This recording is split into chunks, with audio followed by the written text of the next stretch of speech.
and they will go through the interview process. And so you can see here, there's a couple of pictures of students. We did it at MT Anderson, February 25th and 26th. We'll do our next round at CMI, and so students will come in. One of the issues we're having, we've had over 700 students apply for the program.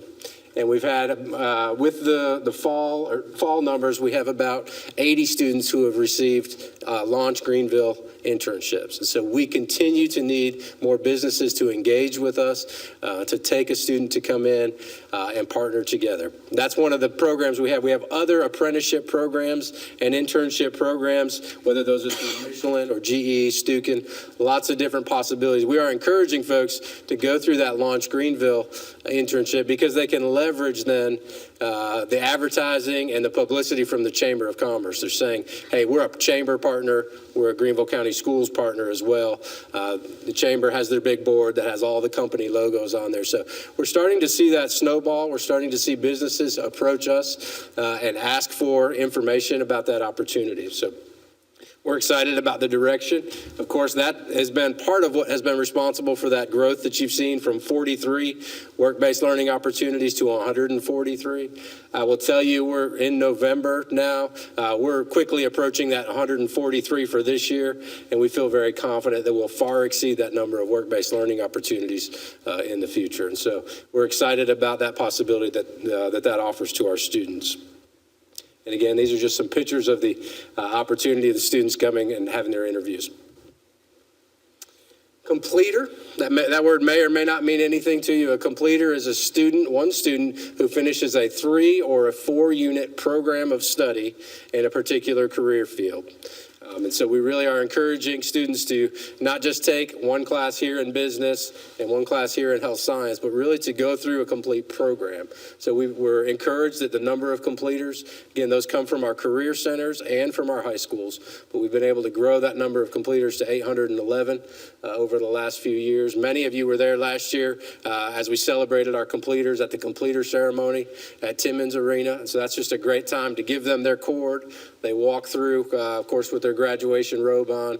But for some of those students, that's the only cord that they might get. But it really is a tremendous accomplishment. It takes a lot of work for them to earn that. And so we're really proud of the work that they've done. You can see kind of how those break down by cluster. And this matches pretty well with our IGP data. We've got a little bit of work to do, but 30% of our completers come from the human services area. That's primarily your cosmetology, barbering, nail tech, and estheticians. Then the next highest number after that is our ag sciences. And then, of course, health science and industry, manufacturing, and engineering. You have included in your packet a hard copy of our career and technical education programs by school.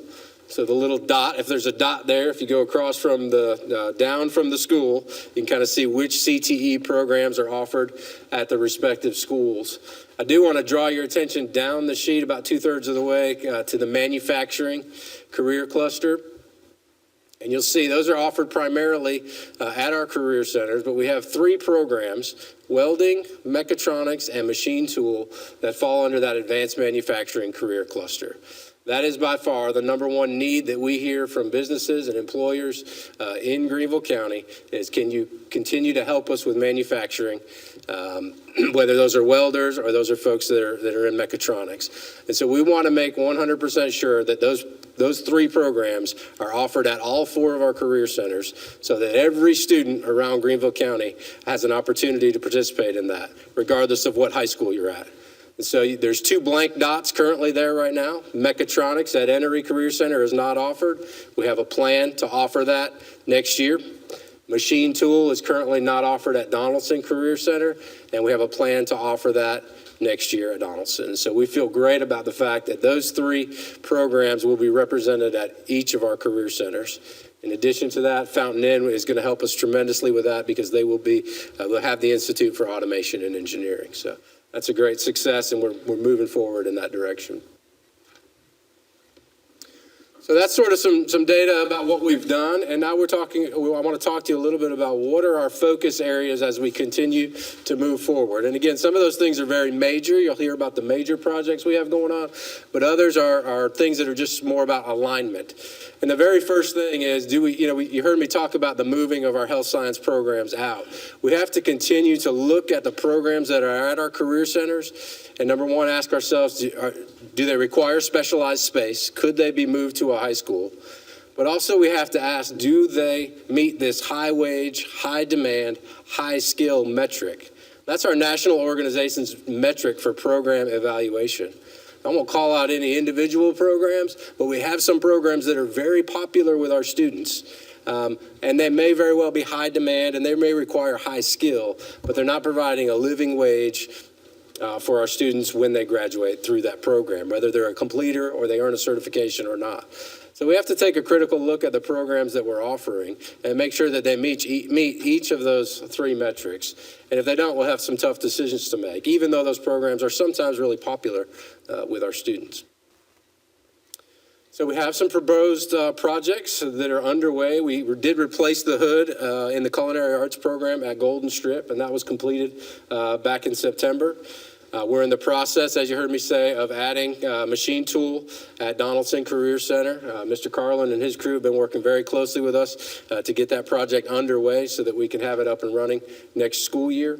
We're going to repurpose the vacant lab space at Enery Career Center. If you remember, we created some space at Enery when we added the addition, and we moved some programs, specifically in this case the culinary arts program, out to the new addition. And so now we have some vacant space inside, and we're looking at turning that space into a mechatronics classroom. And then we're working to redesign the entrance at Harley Bonds and repurpose some of the vacant spaces that are there. That is our career center with the most space. And so we think by repurposing some of those spaces, we can create additional lab spaces and be able to offer additional CTE programs that do meet that three-prong metric.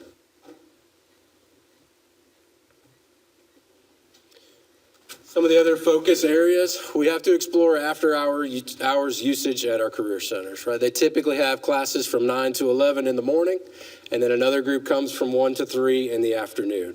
And so all the things are on the table here. Do we do after-school programming? Do we do summer camps? Do we offer virtual school programs in those gap times? We have to continue to look at that. As space becomes a very real issue, we want to be able to continue to offer these programs to more students. So how do we maximize the usage of the building that we have?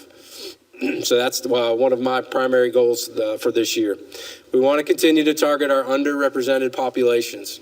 Perkins 5 was just reauthorized this last year. It goes into effect next year.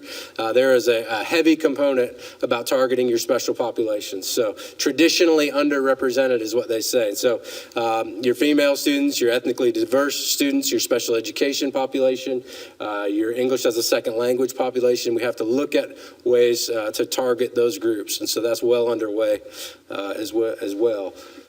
We have to provide instructional support for our career and technical education teachers. They are coming, in most cases, straight from business and industry, and so they are typically experts in their craft, but they know very little about teaching and managing a classroom. So we have to continue to provide them support. Christine Thomas is our academic specialist that works closely with those teachers. We're also looking for ways to bring them together on a more regular basis. For example, my 4 building construction teachers, let's give them some opportunities, whether we provide a sub for a day or we do it before or after school. Let's get them together so that they can talk about what's working in their classroom and what isn't working. In a traditional high school, you have PLCs, and those groups can meet together on a regular basis, and they can have those critical conversations. It's much more difficult in a career center because you're an island. You're likely the only person that's teaching that class, and so we're looking for ways to get them together. We want to make sure, without a doubt, that all our level 1 courses are full. And the best way for us to do that is to recruit from our high schools and to send those teachers, and more importantly, to send those students who are involved in the programs out to the schools. If we lose a spot in level 1, we lose that spot really for 2 years, right?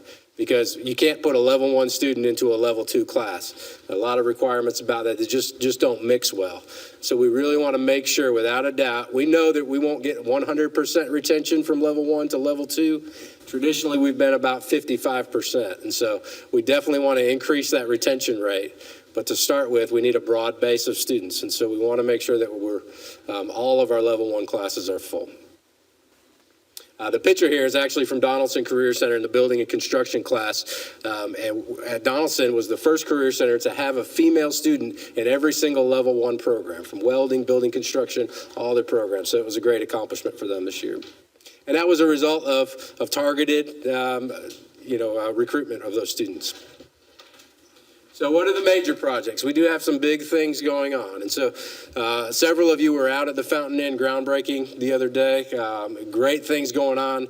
A lot of physical construction going on. But I will assure you there's every bit as much going on in the background to design the curriculum and make sure that there's a pathway for each and every student that comes to Fountain Inn, whether that's in the Institute of Automation and Engineering or not. And so Maureen Tiller has been doing a tremendous job. Mr. Reimer and I have just been able to support, offer guidance and ideas. And so we're meeting on a regular basis to ensure that the curriculum there is sound.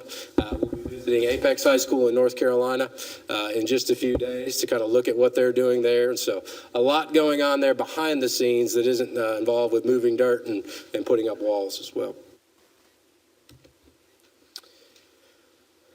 If you remember, there was funding allocated for an innovation and incubation center at the base of Roper Mountain. And so we're in full planning stage for that. And the idea, when it was first thought about, was to make that a place for emerging markets in Greenville County. And so we've been engaged with the Greenville Area Development Corps and the Chamber of Commerce to talk to them about what are the areas in Greenville County that are just starting to become strong programs that employers are having difficulty finding workers for. And so these are the programs that they said to us pretty clearly. These are things we see on the horizon in Greenville County, that if we don't start to get our students and our workforce ready for these programs, we're not going to be able to accommodate those things. So we have currently steering committees for each one of these programs, and it's really just exploration. These are not necessarily the programs that we're going to have, but we just wanted to look and start having the conversation in these. August of 2022 is currently the projected opening date for that. And again, we've met with biomedical science, IT and cybersecurity, the clean energy folks, and we've met with emerging automotive technologies. The folks at ICAR are incredibly excited about the possibilities for emerging automotive technologies.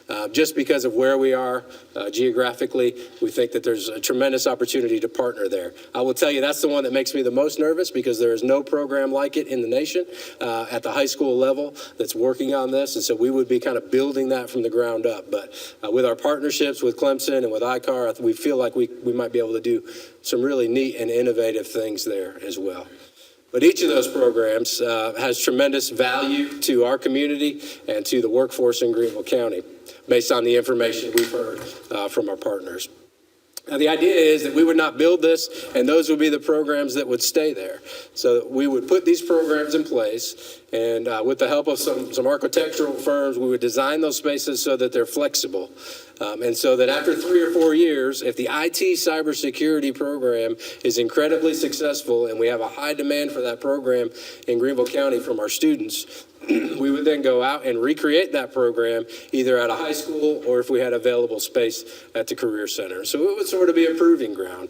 And we may get through one of these and figure out, you know what, there's not a whole lot of demand for that, and our students are not requesting to take that course. That's fine too. That helps us without putting that program in place at a bunch of schools. And so it would sort of be an incubator. We would grow these programs. If they're successful, we would replicate those programs. So we're excited about the possibilities there. Last thing I'll finish with, this is Cody Glick. Cody is what I consider a success story. He's a senior at Woodmont High School. Cody, his freshman year, took drafting. Didn't really care for it. Second year, he took building construction as a 10th grader. Didn't really care for that. Finally settled in for welding. In his junior and senior year, he took welding. Over the summer, while his friends were sleeping in, he was getting up every morning to go to work at Metromont. Was welding, was making $16 an hour, and was getting that valuable industry experience. When he graduates, the future is very bright for him. He'll be a completer in our program, but he's got multiple opportunities to use the skills in welding that he's learned at the program at Donaldson to be able to do some really cool things. He's got people lining up to pay for his college tuition if he wants to. He could go to Greenville Tech, or he could explore some other opportunities, or go right into the workforce. And so those are the types of things that we're trying to do, is combine the technical skills with the academic skills to give our students opportunities. Any questions?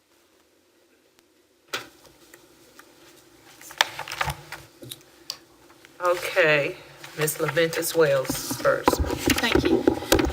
Mr. Williams, so having a pretty good knowledge background of the career centers and the college offerings, wanted to ask you a few questions. How do we get the information about the career centers and all that we offer to the parents of these students in our community? Because there's so many parents that are unaware. As long as the career centers have been in place, for some reason, the information is not reaching the homes, and they are unaware of all of these different areas of interest that could be of value to their children. So what are we doing to communicate the greatness that we have here in our district? Great question. And the answer is kind of multifaceted. We really feel like our school counselors are a big part of that process. They have probably the most contact in those IGP meetings when they're talking about that particular career path for that student. And so we've done a lot of work. As I mentioned earlier, Mr. Reimer and he does a fall goal setting conference with each one of his principals in the fall of each year. And I've went with him on each one of those this year. And the school counselors are a part of that process as well. That usually the director of counseling. We've talked with them about the opportunities that are available. So that's a key piece for us. We're also trying to leverage social media. We're leveraging Backpack, which is our students' application process that parents can go in and see as well. As we get closer to the application timeline, we'll be leveraging School Messenger and social media again to try to get that information out. I think the best thing we can do there is share our success stories, the stories of Cody, the other success stories that are going on Facebook, on Twitter, on Instagram, just different places where we know our parents will see them. So those are the big areas that we're taking right now. So are we doing any career technology events at night when parents could attend different things, and how are we going to get that message out to those parents? I go to so many places and I'm telling everyone about how great our career centers are and all that we offer and the opportunities for our students to get ahead of the game. If they choose not to go to a four-year college or university, that they can go to a community college or a technical college, and they can master different types of things. But how do we do this? Lots of evening events, specifically at our career centers. Each of them did a fall festival that really was just tried to engage the feeder high schools, invite them in, get kids in real young to kind of see the programs that were offered. I've also partnered, I haven't done it at every school, but partnered with a few high schools to be in attendance, even at their freshman orientation this year, at their first PTA open houses. We're setting up tables in those as well. Places we know parents traditionally, the attendance is pretty good. We're trying to find those places and kind of nestle in and really be a part of that. And so it's been very receptive, and I think you'll see those numbers, those career center numbers have gone up. And really, as we move forward, we still definitely need to get that word to our parents, but those programs are pretty quickly reaching capacity. And so what I also want to be able to do is not have a huge population that is applying for those programs and not able to be in attendance at those programs because there's so many more applicants than spaces available. So it's sort of a two-pronged approach there. Right. And then also, the career paths that students choose in middle school, who is really overseeing those where they would assist? Because I hate to put a child in the sixth grade on a career path where they're just going to, go straight to the career centers their senior year, maybe 10th grade. It's starting 10th grade. Some programs do.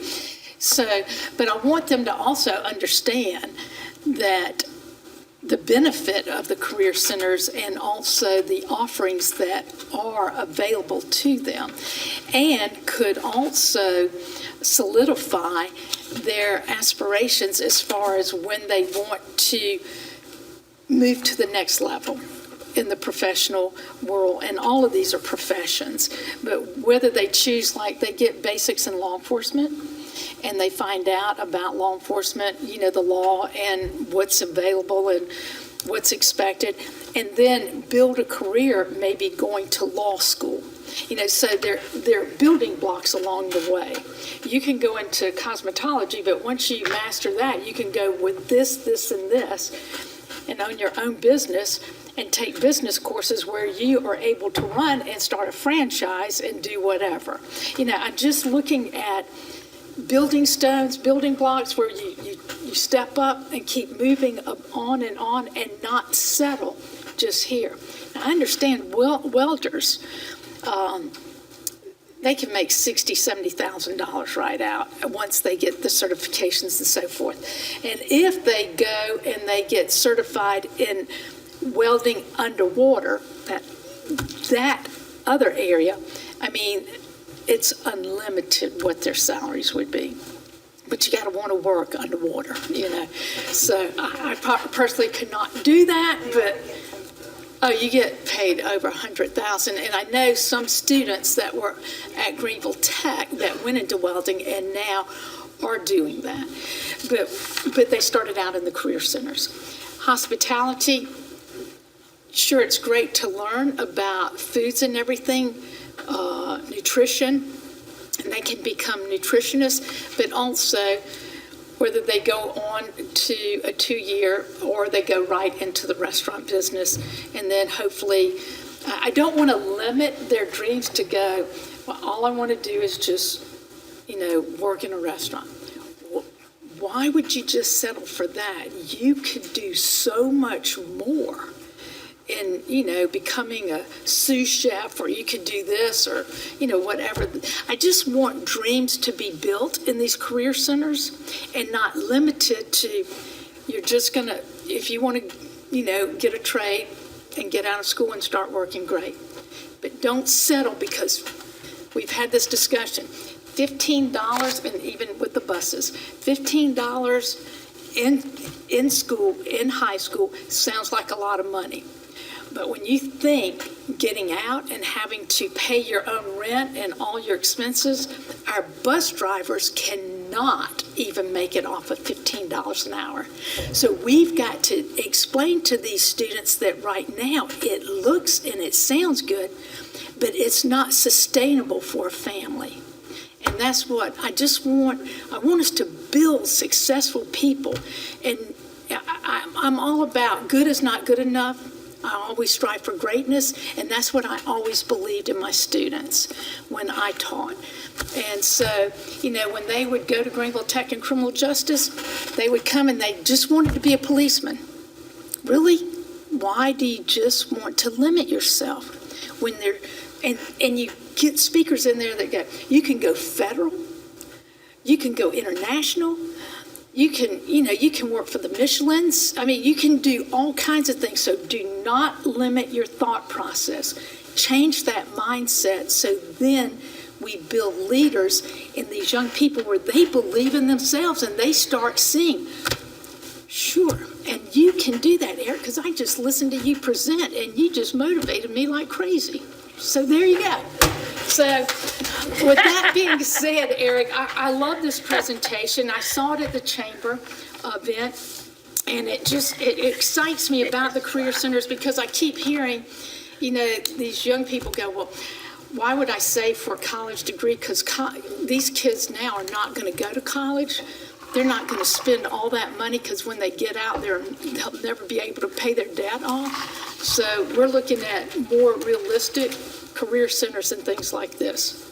I think what many of our students are finding, and we need to get this word to them as well, is they still may be on a 4-year path for a 4-year college, but there's a different way to get there, right? You might be able to engage with an employer and have them pay for your school to get there. And so now you're finishing up and you have zero debt, and the possibilities are endless because they paid for your, that's happening in manufacturing. Yeah, and your internships are examples of that, where they get the internships and then those companies pick them up and put them through and get their college degrees. Part of the reason we changed to talk about competitive advantage, we talk to these students about this, this certificate, right? You get a certificate in welding is your first step on the corporate ladder. There are plenty of places you can go. You can take this all the way up and you can be the CEO of that company. Lots of different opportunities. Here's your first step. Get it now. Separate yourself from the students, everybody else that's graduating. Separate yourself by taking that first step and then continue to take those steps throughout the career. Yeah, well, thank you. I know Mr. Shamley and myself were very interested in this. I wanted him to hear all the things that we're offering in our career centers and make him aware, because we both feel very passionate about this area. So thank you. You good? Who was trying to hear? Roy. Thank you for the presentation. Very helpful, very informative. Thank you. You done? Yes, I am. That was a mouthful. You looked at me, that's twice you've done that. She looked at me and says, go ahead, and I go ahead and you say, I haven't recognized you yet, but I'm sorry. Mr. Lewis. Wade, okay. So take another pill. If you want to go next. Oh, no, I'm just saying. Derek is No, going go to ahead. give up his stuff. No, I'm being All right, serious. thank you, Mr. Williams. You going to still This is great information, and I just want to repeat your comments about Launch Greenville, which I just thought was an incredible program, and our business participated in it and had 3 interns this summer, and they were incredible. But more than the quality of the interns was just they were so prepared for what they were getting into. Their interview process, they came better prepared for the interviews than the adults I interviewed a month later for a full-time position that we opposed. I mean, I just was very impressed with just the quality of those folks. I remember at one of the conversations that we had, and I think you alluded to it here, that you've got substantially more interest in internships than you have internship opportunities. So if you could just kind of maybe just talk a little bit more about kind of particularly maybe what areas you might be looking for interns that maybe we could help you find corporations for that.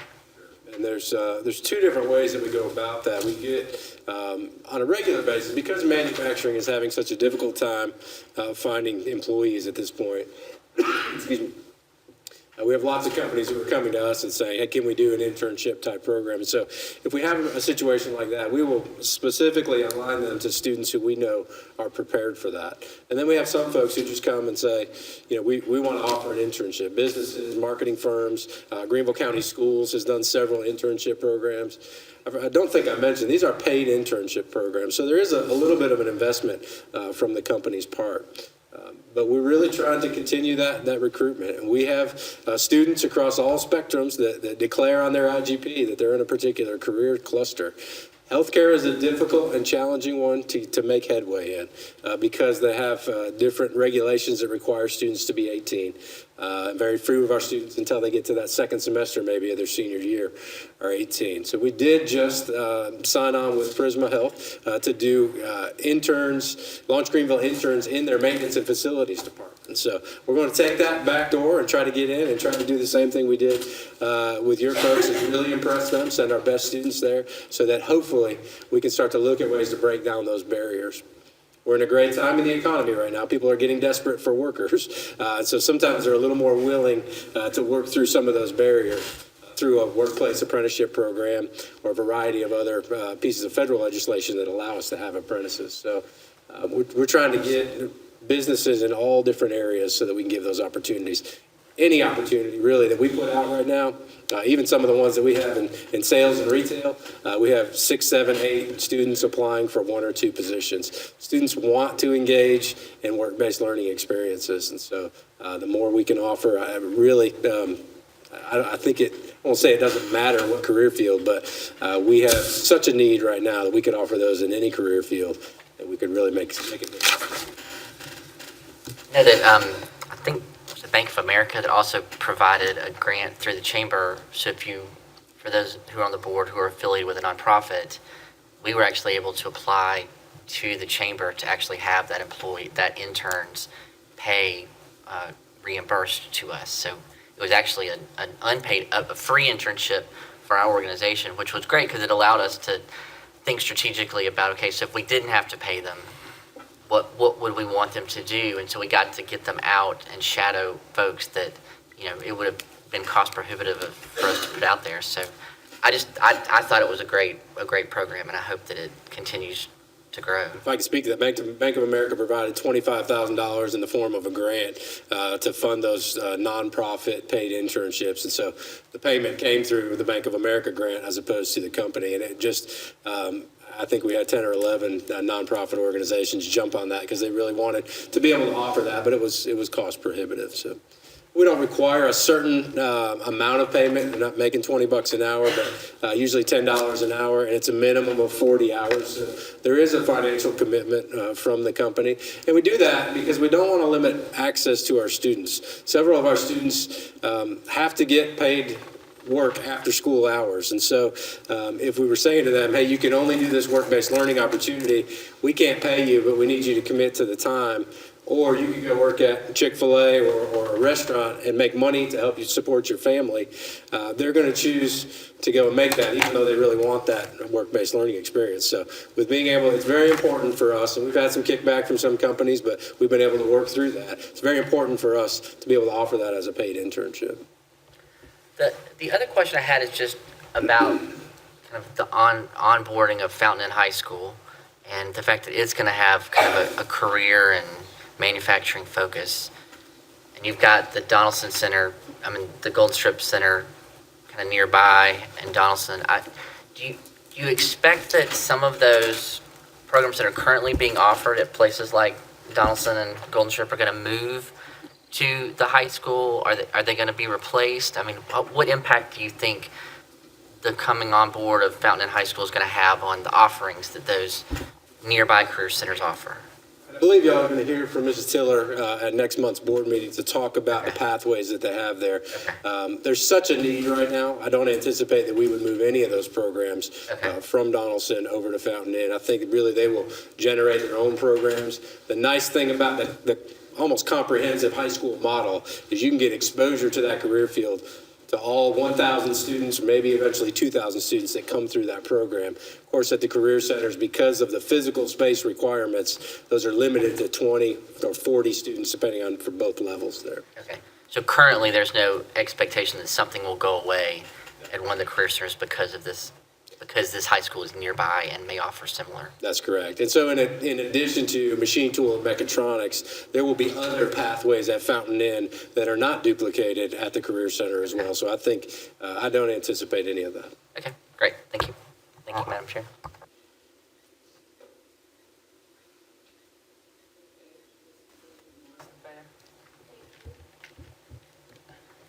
Okay, I want to piggyback on how do the students make entry into these career paths? And I'd like for you to go over the young man that was on the screen. You said his first year he took drafting, I believe. Ninth grade year, there was a drafting class offered at his high school, and he took that program, yes. Okay, and then next? The following year, he took building construction at Donaldson Career Center. Okay, and then he got into welding. That's correct. Okay, so he did not understand that he wanted to be in the welding, but he kind of took this path, and all of a sudden, well, maybe not all of a sudden, but he understood that he wanted to go into welding. Yeah. And what caused that to happen? You know, I'd have to bring him in and talk with him, but I would venture to say he experienced that at the Career Center, and because he was in building construction, and those students, they talk and they get to ride back and forth with each other on the bus, and I think he probably heard some of those numbers being thrown around about the amount of money you can make in welding, and he wanted to pursue that avenue. And of course, that's the one that stuck, and that's okay, too. It stuck with him after level 1, and he continued on to level 2. So. Okay, so how was he introduced to level 1? I'm assuming it was through his counselor.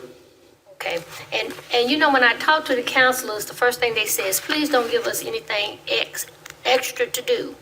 And going back to Mrs. LaVentus Wells, I think that's the disconnect, because when parents get involved and you sign and make the schedule and they send the schedule home or they meet, and when they come home, they still have a traditional schedule. And so you are almost cut out unless a parent steps in and says, wait a minute, I want you to look at this. And I know my granddaughter goes to Beck, and I don't know if every school has this, but that first section you had on career and technical education, that is when she was really introduced and developed a taste for looking at the career centers. And there was a teacher there who taught business, and she gave them, and I think she teaches in every grade. If you're in the 6th grade, you take a course, 7th grade, 8th grade. And so she developed that interest for the career centers, which would be a choice whether she's going to college or not. Does every school have this little section that you put up on the board, and it's under career and technical education? I think it's on page 1. That's it, page 2. Middle school courses. Does every school have access to that? Every school has access, and just like every high school program that you see up there, not each of those programs are offered at every school. It's the principal's responsibility to make those decisions about what programs they offer at their school. So. Okay, so every school doesn't have an opportunity to look at the financial literacy or the fundamentals, because even in this class, this teacher introduced resume writing, even at the 6th grade level, business skills, interviews, and that type of thing, which put that career center in a different path. It let the student look at career center and college at the same time. And so I think that's probably the disconnect, because parents ask me also, how does my kid get to the career center? But they ask me the question when they're in the 11th grade. And it's almost too late for them to make a change. And that was one of my questions. When is it really too late for them to make that change? The vast majority of our programs are 2-year programs, and so that after that 10th grade year, if you have not applied to the Career Center, we do have a couple of 1-year programs, but really 11th and 12th is sort of what we're looking for our students, or 10th and 11th in some cases, if they can start a little bit early. If there are no age requirements on the program itself, then they can start in the 10th grade. So by the time they get to the 11th grade, it's really too late to make that change. Yes, yeah. So we need to really focus on that middle school pathway to push them in that direction to even look at the career centers. On your steering committee, how do you select people to get on those steering committees? That's a great question. So in each one of those areas, so we're notorious for designing a program and then going to business and industry and saying, hey, does this work? In conversations with Dr. Royster, he said we need to talk to those business and industry folks first. Who are the key players in these 5-6 industries that we're looking at, these emerging markets? So that's why we initiated those conversations with the Greenville Chamber of Commerce and GADC. And so they suggested key industry players for those areas. They sent those names to us, and then we invited those folks to be on our steering committees. And we've had great response with those. We've had some really, again, I mentioned ICAR, but we've had key players from Prisma. We've had Duke Energy folks engaged with us on the clean energy technology. So we feel like we've gotten the right input from the right people on those to talk about the design process and what this program needs to look like. So we used a pretty rigorous process there. Do you still have openings on that steering committee? Certainly. We've had an initial meeting for 4 of the programs, but we would take any names and feedback. And what I've done for some of those folks that have come in late, we've just initiated a phone conversation to talk about the things we talked about in the steering committee meeting. And then when we go for round 2 of the steering committee meetings, would love to have those names. Any folks that you know that would be interested in participating would love to have that.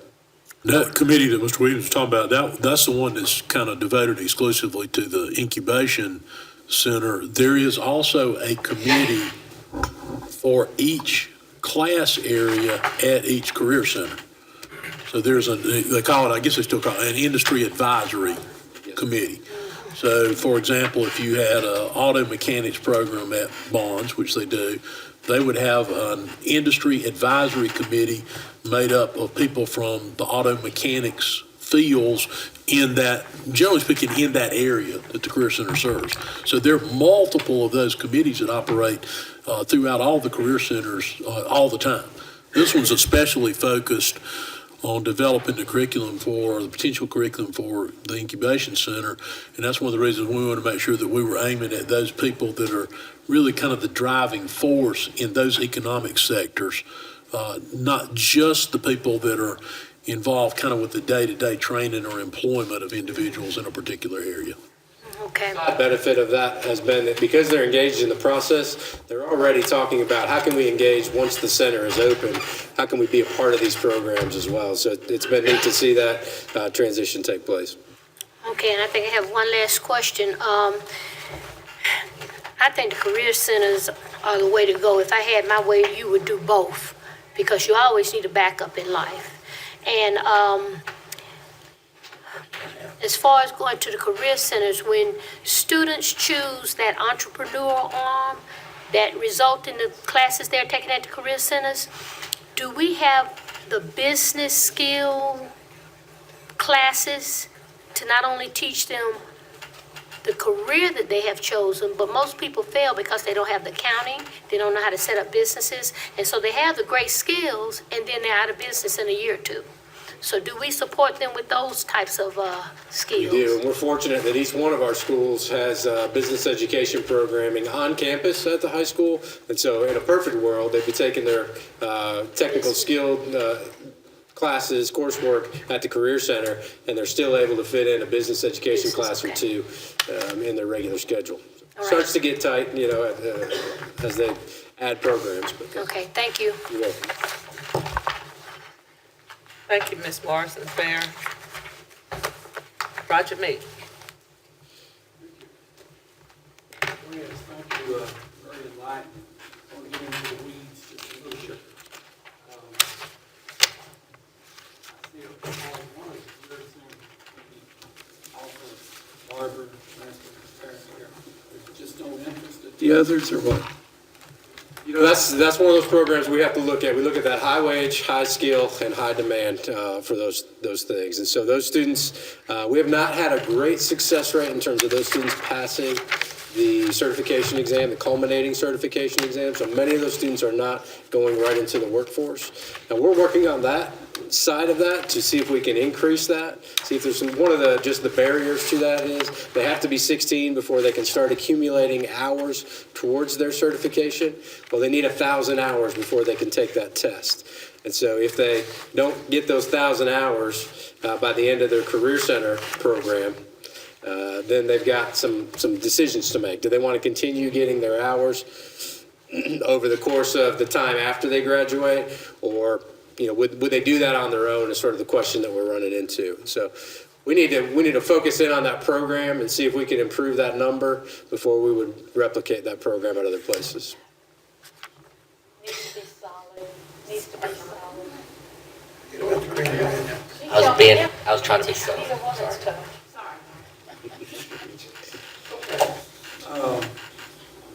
Thank you. Okay, on the transportation, distribution, logistics, why don't we have the auto collision at all the centers the same for diesel engine technology?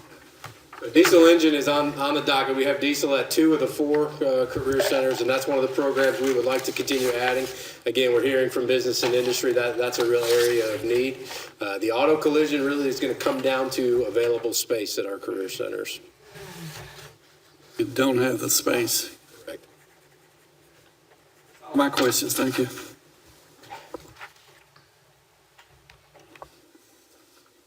Thank you, Mr. Meek. Ms. Bush? Thank you. And I echo what many of my fellow board members have said about that, just how do we get that information to parents? And then to make them realize that, it's not your parents' career center anymore. That it's a whole new environment and a whole new way. And it sounds like we're doing some great things, especially trying to capture them in those middle school years where where the world is still their oyster and they've still got all those choices to make. Looking on here, do we still do, and it might be that it's just under health sciences, do we still offer the CNA, Certified Nursing Assistant? We have one CNA program in the district still. We've looked at some opportunities. That program's at Berea High School, and we looked at some opportunities to maybe add that. One of the, again, if you go back to that three-prong approach, right, I think it is an entry point into healthcare. It is not high wage. Those folks, unfortunately, are doing really, really difficult work, skilled work, and there's a high demand for it. But it's not a program that is high wage. Where the benefit of the CNA programs comes in is it, as Ms. Levin as well said, it is a building block to other healthcare fields. So we need to be able to look through some of those barriers. It requires high number of instructors for a low number of students, and so the resources to have that program are pretty significant, but it is something that we're exploring and seeing if we can maybe do it in some other areas. You heard me mention the after-hours usage of the career centers, and so that might be a program that if a student took Health Science 1 and Health Science 2 at their home high school, then they might be able to go and take that CNA program either in the summer or maybe from 5 to 7 in the early evening hour. I would think so because, no, that program's still at Berea. I've seen it over the years where that is that only available entry area to a lot of students that are that want to go on and get that advanced nursing degree. And they're just able there instead of, and I've also had people say, oh, well, my son or daughter graduated last year and they're going to Tech this year to get their CNA. And I'm like, why did they not get that? And that parents weren't aware. Even the student was, like, you mean I could have gotten that they just weren't aware that it was there at Berea to offer to them. And it just cuts down again on that expense of it being able to be something that they can accomplish and get that part of their certification out of the way and being able to move on. And we always say that we will meet all of our students again at some point in our life. And I've served on this board long enough to say that I had an emergency one night and went to an emergency room in the northern part of the county.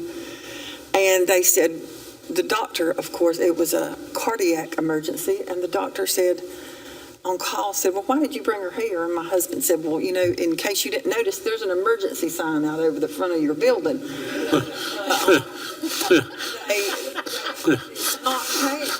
Cardiac emergency there. And they said, well, now we're going to have to stabilize her and transfer her to the cardiac at Memorial. And a few hours later, and all the buzzers and bells going off, a young gentleman comes through the door and he stands at the foot of my bed and looks at me and says, well, it is Mrs. Bush. And it turned out he went through and got his CNA and took the EMT program through our school system. And he was the head EMT for Greenville County. And he said, Miss Bush, I remember you coming to our penning when I got my CNA. And this is going to be the best ride you've ever had. You're just going to hold on. It was a great experience knowing that he realized that where his career had taken him started with that course at that time at Emory. And I said, I always thought I would look at students again, but I thought maybe as a lawyer or a doctor, but when you're laying on the gurney and you've got to go from one hospital to another, you had the best. And so it was, that opportunity to take that building block, and that he had worked himself into that position. But, I think that's one, and that, financially, for some students, that is the only way they can enter that career, is to be able to get those things that they can through, through our G Plus, and then make that connection with, I know it's the nursing shortage is just as crucial right now as our teacher shortage has been. So I thank you for all the work that you're doing on this, and it was a great report. So thank you. Thank you, Ms. Bush. Mr. Chapman. Yes, thank you. First of all, thanks for your Presentation, Professor Rick, to accommodate some of our individual problems in the last week or two. So thanks for coming today. It's very, very informative, very helpful. First of all, I think it's on the critical stage in terms of importance to the students of Greenville County to have them prepared for whatever direction they choose to go, whether it be to college or whether it be into the workforce. And I think increasingly we are finding out that the workforce is a perfectly good place to go. One of the things I like to tell young people if they're looking for or interested in a career in manufacturing is that manufacturing today is not your daddy's manufacturing. You're not going to be sitting here doing like this for 8 hours a day or 40 or however many it is. What you're going to be doing is operating and being responsible for maintaining and tweaking and making sure that, a $50 million piece of equipment is doing exactly as it should be doing. So I think it's increasingly critical that we recognize that. The GADC, as you alluded to several times, will tell you that we're generating in Greenville County alone anywhere from 1,400 to 2,000 new jobs every year. That is manufacturing jobs. And so you can do the math and find out we still have a ways to go to complete all of those. And as you have mentioned several times, manufacturing is really sort of desperate for folks to be into that area. One of the things in other states we found sometimes was that what I keep referring to is, I know it's not the correct term, but the soft skills, folks would come in, work for a day, and then quit.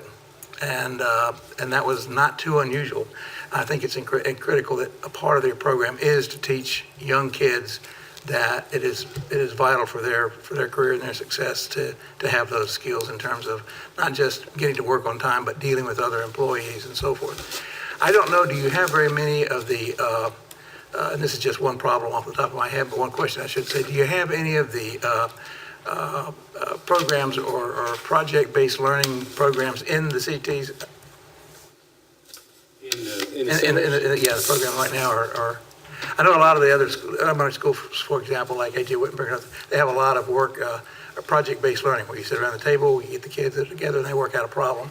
Is that a component of the training that you're doing, or is it something that could be or shouldn't be? It's certainly the vast majority of our programs that are at the Career Centers work on that project-based learning model. So they will have discussion in the classroom, and they all kind of have a classroom space and an open lab space, and they'll have that discussion, but it is oftentimes around a problem, either a problem of industry. And so they've engaged a lot of industry partners to come in and give real-world solutions and problems. We were in a classroom yesterday at Donaldson Career Center, and they were talking about miscalculations. It was building construction class, miscalculations on a crane by small little inches, and what that can cause over time. So, yeah, there's a lot of that going on. I don't know that any of them are particularly under the project-based learning training and model, but just by the nature of the course content. And sort of as a follow-up to that, along those same lines, one of the things that appears to me, at least as a non-educator, completely ignorant in the field of education, is what I would call applied learning or applied mathematics, particularly in the case of manufacturing. You have a problem over here, you know what it's not doing and what it should be doing. What kinds of computations do you need to go through to get to the proper answer as to what it needs to be doing.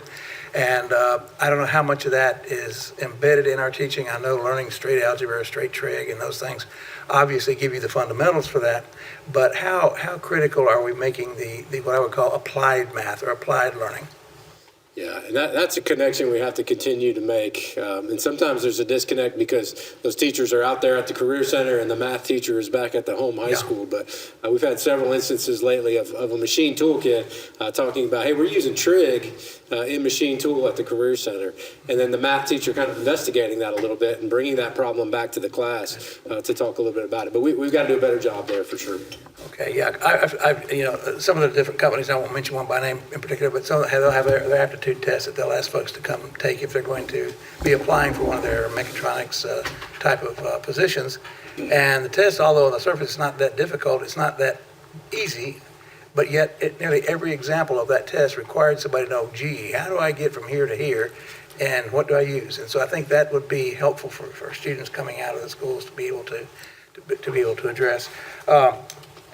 Back up to the need in the community. Are you working closely, or can you, or should you, or work more closely with, for example, GADC, which is a pretty good, I guess, segue into the business and industry community? Yeah, we have, and Whitney Hanna has kind of introduced me to those folks and has really helped us make that connection.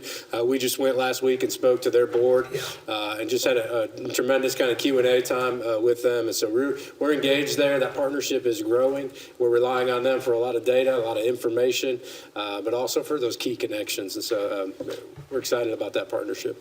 One of the things I've always thought has been a missing dot on the line has been that, in my estimation, and I don't know how true it is, you'll know better, is that industry is not doing a really proficient job of letting you know what it is they need for the people they're hiring, along the lines of what we've just talked about and others. Are they telling you, really, here's what we need, and can we bring somebody in our shop or in our group over to help you design a course or to prepare folks for that particular area?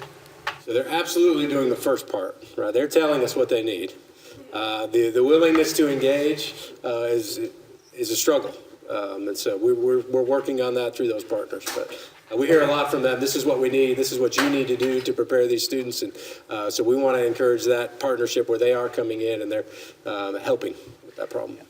I kind of wondered if they like to scream a lot and complain a lot, but they don't sometimes get down to doing what it is they need you to be doing to be able to get there. I understand that. Maybe that's not correct. The other question I have had for several months is in the area of what I might call, or what was known as disruptive innovation. As we go forward, as we've talked about it, the old manufacturing jobs don't exist or are quickly disappearing in place of the new jobs in manufacturing, which are more in the maintaining and troubleshooting and all of that. In other industries as well, I'm sure the same is happening. But do you keep your eye on the pulse, or you don't keep your eye on the pulse, but do you keep your finger on the pulse of potentially disrupting technologies that may be coming along, so that we're not training people to do one thing that is not going to be around in 5 or 10 years? And I'm sure that's at least in the back of your mind. But do you have input, let's say, from the State Department of Commerce or from some of these organizations to make sure that we're actually targeting those positions that are going to be critical for the next, foreseeable future?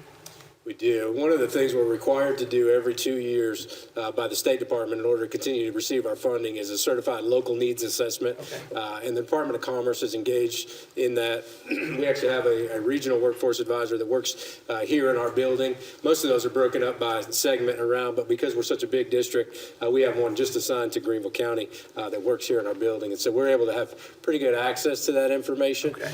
And that is, a lot of what we're trying to do at the Innovation Center is figure out what are those markets that are kind of coming on board, and how do we serve that need and be ahead of the game instead of being responsive to what it is.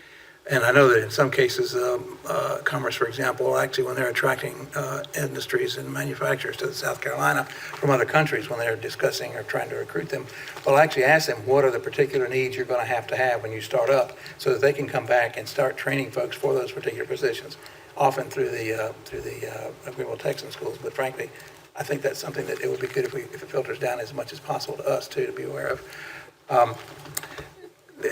Another is how, and this is really more particularly aimed at the Fountain Inn High School. how, I mean, you've mentioned this, the courses are being sort of framed now and put together, but what is the process that you're going through to develop a course curriculum for, whatever the emphasis might be? And I keep coming to manufacturing because I didn't work in manufacturing, but I worked for a manufacturing company for many years. What are sort of the things that you're doing to find out what needs to be in the course, the training materials and so forth?